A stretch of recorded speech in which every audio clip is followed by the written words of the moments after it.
In this video, I'm going to show how I mix my final track for this project. So to start with, I organized all of my instruments into these summing tracks. It just makes it really easy to control the overall volume, because there's lots of different mics miking the same source. So it just makes it a lot easier. So all the instruments I used were bass, drums, acoustic guitars, one baritone guitar, and then some MIDI instruments here, and another guitar here. And the idea was to do as much of this live recording with mics as I could. However, for some of the instruments, like this Rhodes, there's an organ and a synth. I think those are the exceptions. I use MIDI. Yeah. So to record, when I started recording this, the first thing I did was I made guide tracks. So I made lots of MIDI guide tracks, MIDI drums, MIDI bass, and then I started just slowly filling everything in, recording guitars, and that's kind of how I built it up to this. And then for these, I just did it all in one take instead of looping it like my first track, just because I think it sounds better. Yeah. So let's start with the bass. Originally I recorded both the DI and I mic'd up a bass amp with two mics. However, after listening back to the bass amp, I didn't get the sound I wanted to, and there's a lot of unwanted noise in it. So what I did was I copied one of the DI tracks over to here, and on here where it says bass amp, I used Guitar Rig to use a virtual amp. This was a preset. It was just one of the cleanest amp sounds I could find. Had an EQ and two compressors in, which I fiddled with a little bit, but yeah. And then so this is what it sounds like, just this bass amp, just this.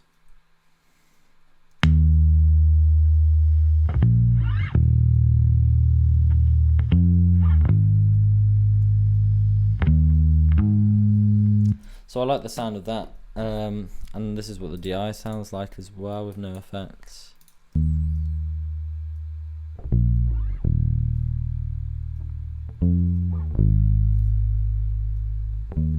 And I saw this really cool technique from Produce Like a Pro, where he showed him using the DI, and he did a high cut on that.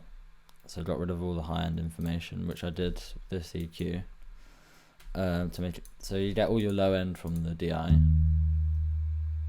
and then use an amp and do a low cut on that. So I use this EQ here, and then together you get the best bit from the low end from the DI, and then the high end from the bass amp. And I think it sounded really good in the end. It sounds like this. Oh, also I used a tape emulation on the DI, just for a bit of grit. So this is what it sounds like together.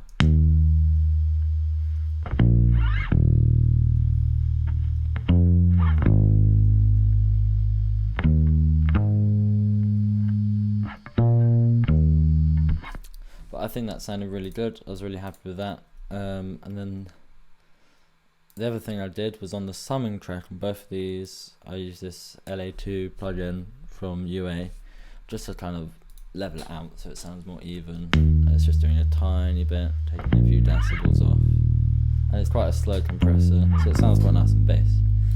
And then I've learned that when you're editing bass, the one thing you want to look out for is the kick drum, because they're both low end sound sources, so you want to make sure they don't clash. So with the kick, this is what the kick sounds like first of all with the bass.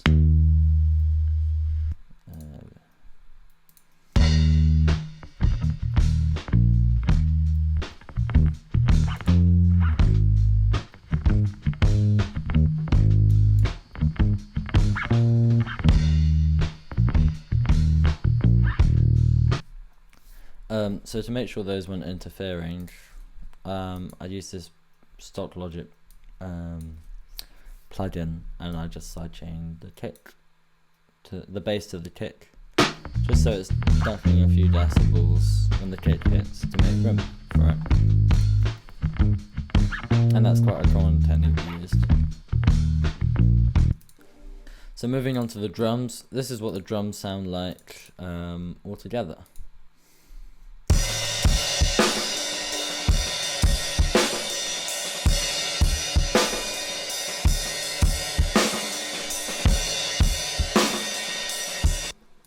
So on the drums, I went for a more minimalistic approach, and I only used 5 mics because I think from my research I found that you can get a really good sound from the drum kit from just using a few mics, as long as you've got the overheads and then a few of the important drums and cymbals, so the hi-hat, kick and snare I found. And I was really pleased with how this came out. So I'll start with the kick. So this is what the kick sounds like.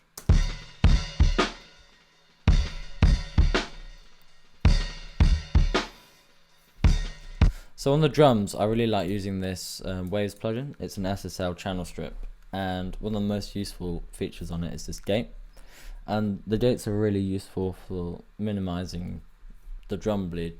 So you'll see if I turn the gate off, a lot more of the kit sound will come through. So I'll turn it off now. And we don't want that, we just want to hear the kick.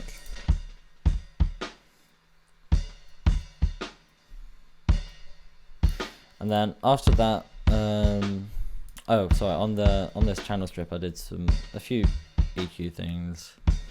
There's a tiny bit of compression going on, and the LED is really useful for indicating what happens here. And then after that, this is going into compressor. It's the LA2A again from UA. And then after that, it's going into Sketch Cassette, which is a cassette emulation plugin, which sounds amazing. And this is just adding a little bit of saturation onto it, just to kind of bring it forward a bit. Then that's the snare. This is what the snare sounds like.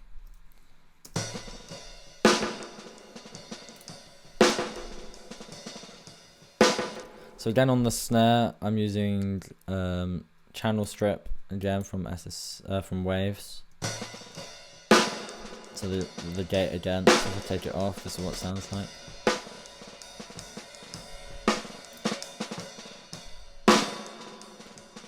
And I'm compressing it on the way in as well.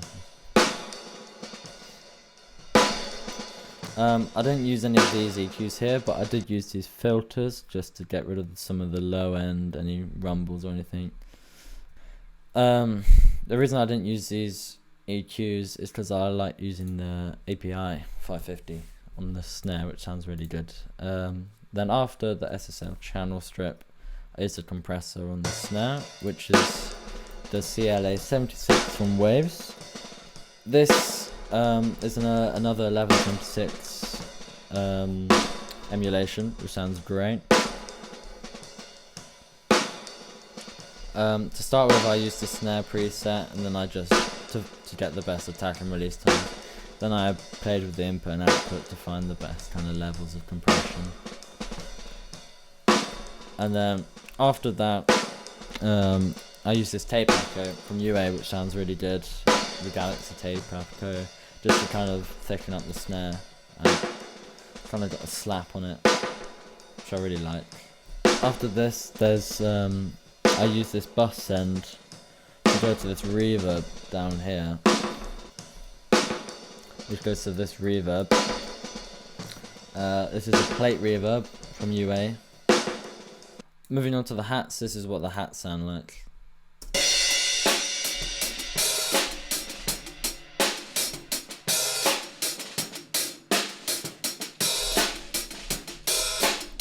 So the main thing in these drum mics is I'm trying to just separate the individual sources that I'm catching, so the kick, the snare and the hats, just try and get them as separated as I can, so there's as little bleed as possible, then I can edit them as much as I want. So with the hi-hats here, I used just the channel strip again, added a bit of high end, took out some of the lows. Yeah, it's not doing masses, but I think that's all I needed to do for that. And then moving on to the final bit of the drum kit is the overheads. This is what the overheads sound like.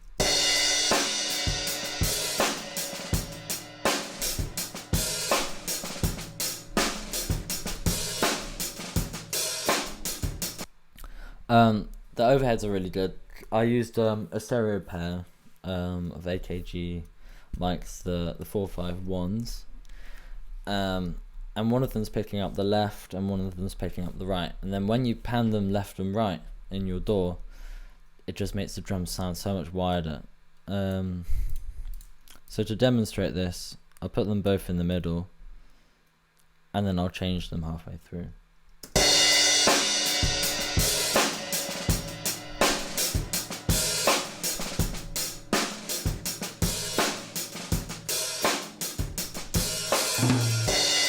So you can hear that sounds a lot wider and it's more accurate of kind of left and right and what it sounds like when you're setting up the kit. So for the overheads, I didn't use many effects on them. I just put a touch of reverb on the bus again, due to the plate reverb. And then I used this SSL bus compressor, and there's a lot of compression going on here, it looks like, but what I did is I dialed down the mix to halfway, just to kind of blend in some of the dry signal. And this is known as parallel compression. So this is what it sounds like without.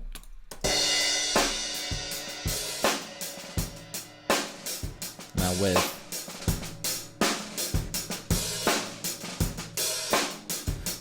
So you can see it's doing a lot there, but then I just put in a load of the dry mix. And then on here, quite a quick attack. And it's really taming that snare. Cool. The next thing is this shaker, which I recorded just with one mic.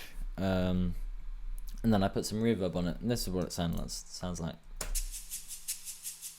This was really effective for the kind of overall drum sound. I'll play this with the drums and then take it away and then you see the difference. So this is with the drums.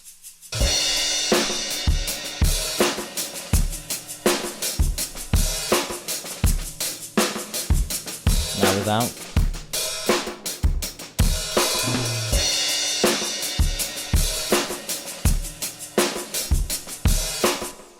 I really like the shaker. And then on this, I use this Pultec emulation from UA again, which is a really cool plugin. And there's a trick which I saw online where you can boost and attenuate, and you get this kind of more unique, tight sound from the EQ, which is really cool. So I was kind of experimenting with that. But yeah, I think it sounds good. Then moving on to the guitars. So there's quite a few guitar takes in here. In total there's 4 different ones, and I've put them on a few different tracks just because it's easier to control, because some of them I need different levels. But they've all got the same effects on, and then they're all going through these summing tracks, which, like I said, just help control the overall volume without changing too much. So this is what they sound like first of all.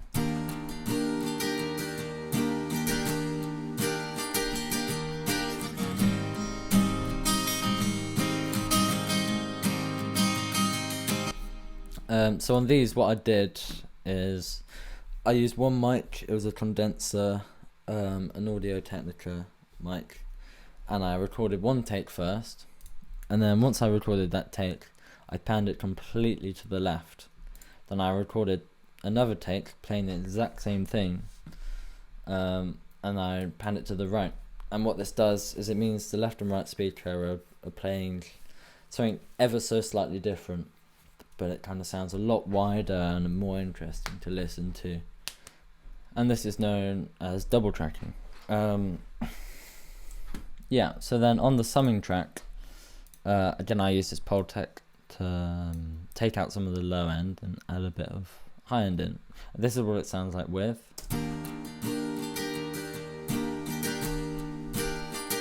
Now without. Now with again.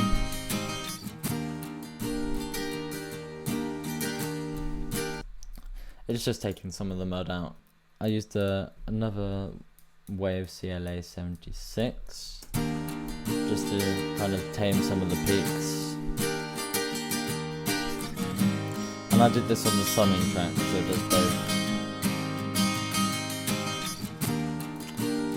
Also used Sketch Cassette again, with just a tiny bit of saturation, just make it sound a bit more interesting. And then finally added some reverb on a bus again. And then I did this the exact same for this other summing track here. It's just at a different point in the song, got the key change. There's a double track as well. And then moving on to the next guitar, I used this baritone guitar. Well, it's not actually a baritone guitar, but I tuned it down to baritone tuning. So what I did is I got a pack of thicker strings, which means that they can be tuned lower and have a lower pitch. And it sounds completely different to a normal guitar, but it sounded really good for this guitar riff. So this is what it sounds like.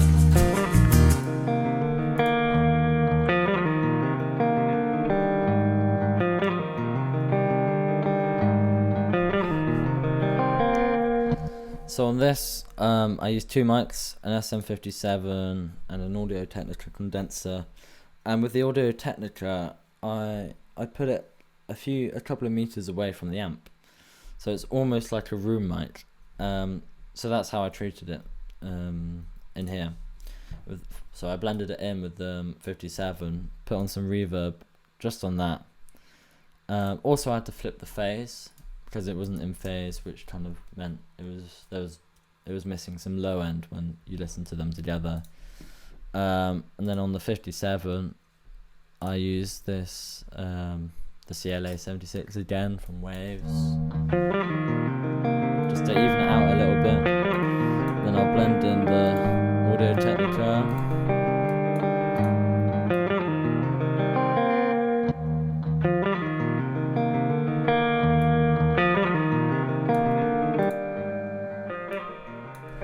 There's also some reverb on that. It's quite subtle. And the other takes are the exact same. They're just on different tracks. And then the guitar solos here. When the guitar solo came, I used the guitar pedal to add some drive, which was a Tube Screamer, which sounded great. And I also switched to the bridge pickup, just to change the tone and make it stand out a bit more. This is what the guitar solo sounds like, actually.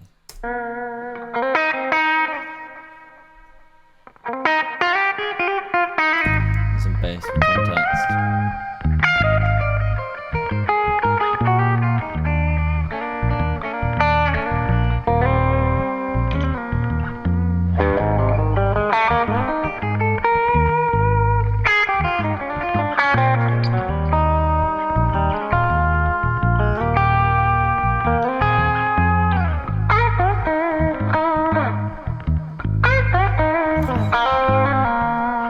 You can also hear that there's some really subtle delay on that.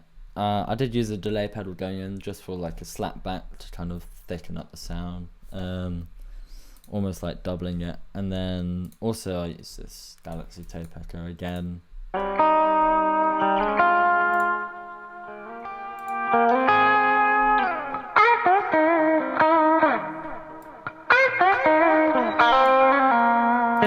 It just fills the space where there's less playing going on.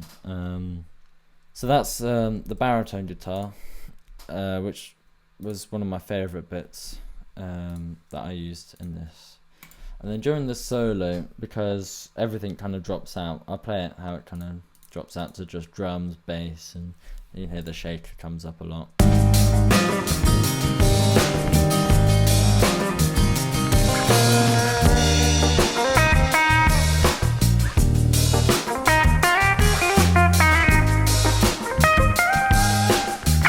Yeah, so just add a little bit of kind of rhythm and some more chords, because you're losing the guitar riff. and some of the acoustic chords.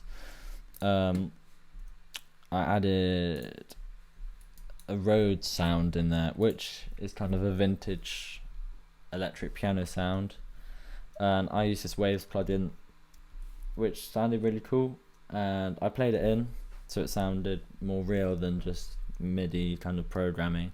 So I played it in on my MIDI keyboard, and I didn't quantize it or anything. This is what it sounds like on its own. Lots of reverb on that as well.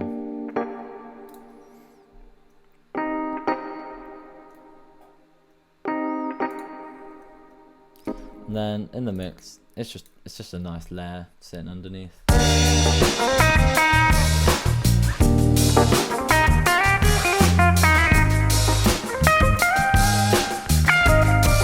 Just filled the space. Lots of reverb, so it's sounds quite distant. I was really happy with how that sounded, and this is what the MIDI file looks like.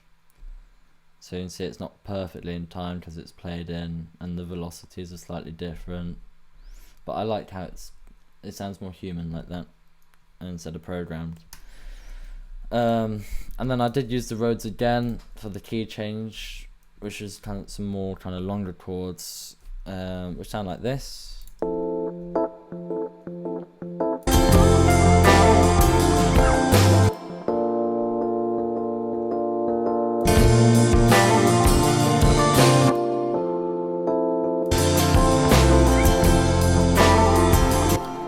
Lots of reverb on those as well, just kind of sound quite distant.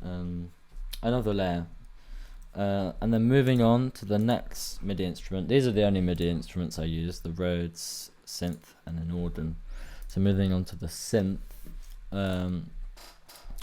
this was really nice preset I found on the Polymax from UA, and then I just kind of played with the attack and the cutoff just to change how it sounded.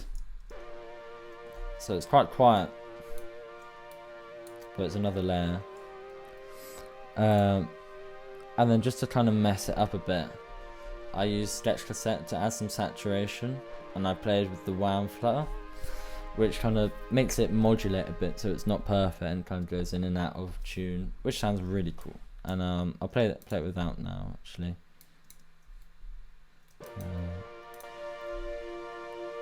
Sounds more synthy without, and that's with.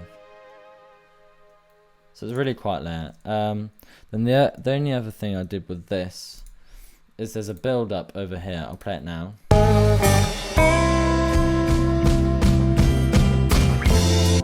So where everything kind of gets louder and the drums are hitting.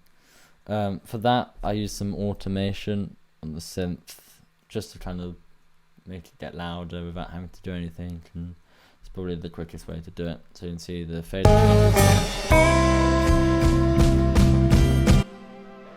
just so it gets louder. Then listen to the key change. So that's it for the synth. Then for the organ, this is what the organ sounds like. This was a Logic stock plugin, which is modelled on the kind of vintage organ. Sounds like this. Really like how this sounds with a rotary cabinet as well. I played with a few of the things like the speed, and this is just a really nice layer to add. And then it sounded really good with the synth I found. Just a really nice layer, and add the Rhodes in as well.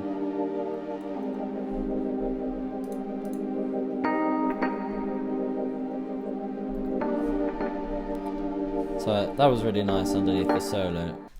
So those work really nicely together, and you can see the Rhodes and the synth don't actually play the whole way through the solo. It kind of comes in part way through, and this kind of adds to the solo, makes it feel like it builds more. So I'll play the solo from the beginning, and then I'll point out when it comes in and it adds to the solo.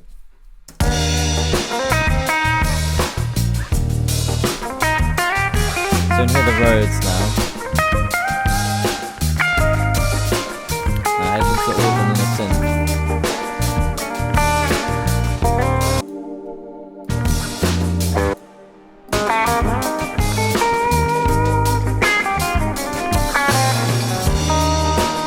So it's really subtle, but it's there and it's a nice layer. For the organ, I pan that slightly to the left, just so it's not straight down the middle, and so I can spread stuff left and right. Then the rows were slightly on the right as well. So that's it for the MIDI instruments. Those are the only MIDI instruments I used. Now moving on to the last instrument, which was my Strat, another guitar. I used this just to add a few different layers. This is my favourite bit for the Strat, where it does this. So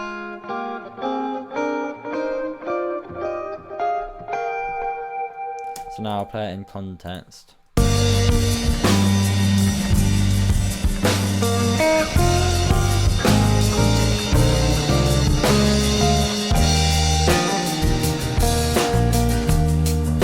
And those kind of harmonies really help it build into the kind of next section, because it's going from a different section where the time signature is completely different, 6/8, and it's got a completely different feel, and it just builds up nice and slowly. It works with the bass line as well. Actually, I'll play it with the bass.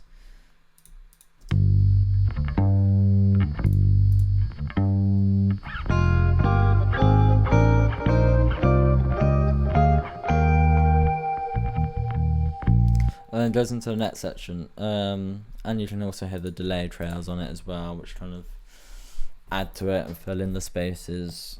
But yeah, these sounded really nice for that. That's also another thing worth pointing out. I used a few different time signature changes up here, which you can change in Logic if you just add a new one over here. So most of it's 4/4, but then for this section where it goes to the ride and the drums, the crash ride even, it goes to 6/8 just for a different feel, and then it comes straight out back into 4/4 after these kind of Strat harmony build-ups, back into 4/4 with the main drum beat for another 4 bars, and then it goes into the solo. Then after that there's just a bar of 6/4 just for the drum fill. But yeah, I wanted to include a time signature change. So the next bit I recorded was these bits.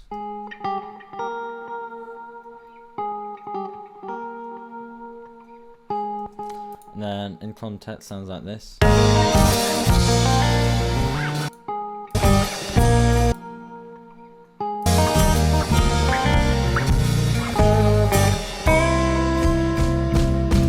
And it's just layering, adding more layers.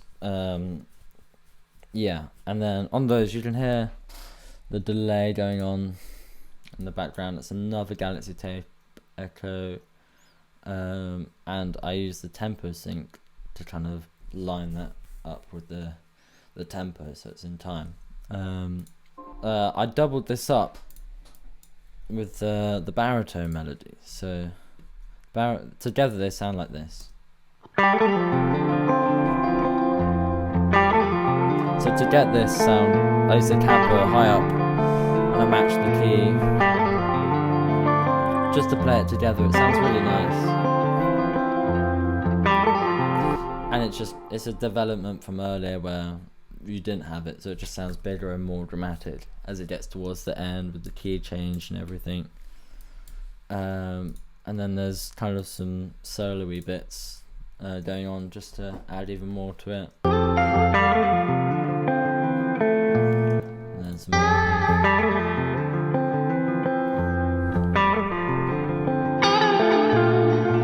And I put loads of reverb on these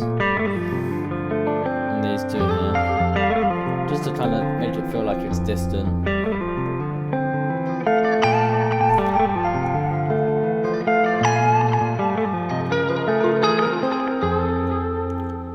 There's a nice bend at the end. Also, it's worth noting that with these, at the beginning of the take, I used the fade tool up here, just to kind of fade it in, because there's some humming coming from my amp, just so there's no sudden like clicks or anything, and also to fade it out, just to make sure everything's nice and neat, and I've got a good habit of doing that. So yeah, that's all the separate tracks that I've gone through.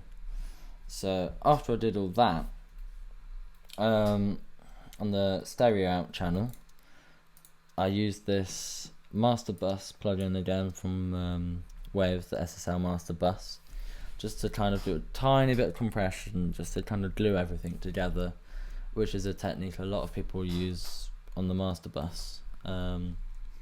So I'll play it and you can see it's just doing a little bit, up to 4 decibels at the...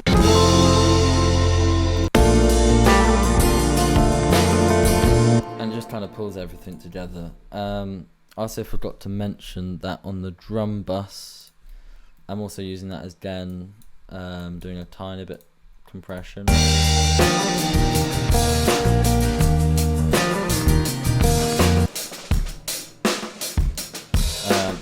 Also, I forgot to mention that I'm using Sketch Cassette on the drum bus as well, for some more saturation off and on, which I think is a cool effect. Also add some compression on there. And then finally, I use this tape machine plugin from Waves, which is really cool. Compresses it a little bit and just emulates how it sounded if it was on tape. So yeah, I'll play it from the start now.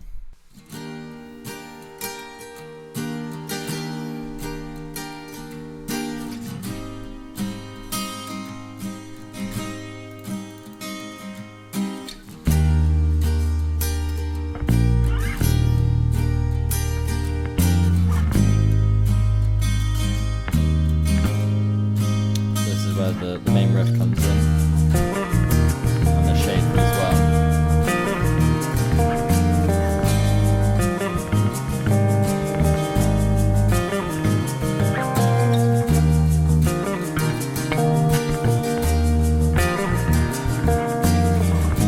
And then here it goes to a different time signature, and the drums come in.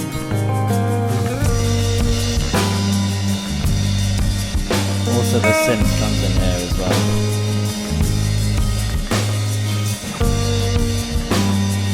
And then these Strat harmonies.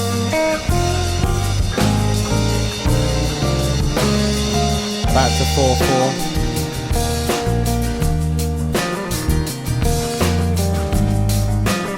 Then here comes the guitar solo.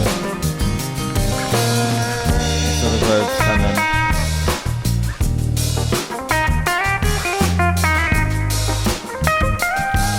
Now the organ and the synth are about to come in now.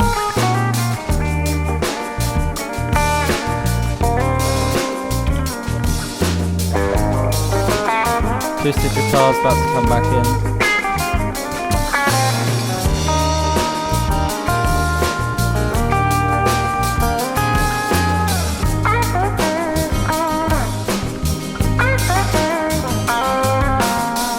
Another section here.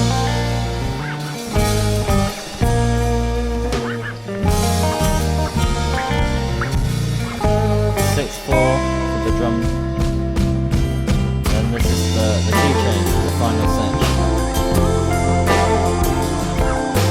The Strats doing the octave above, which is the improvisation bit. Also the Rhodes is playing legato now.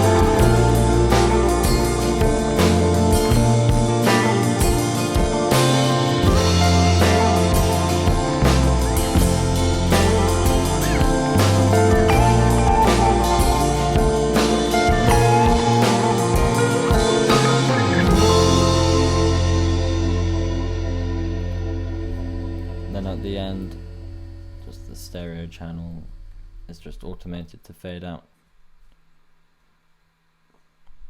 Same with the organ there. So yeah, that is my completed track.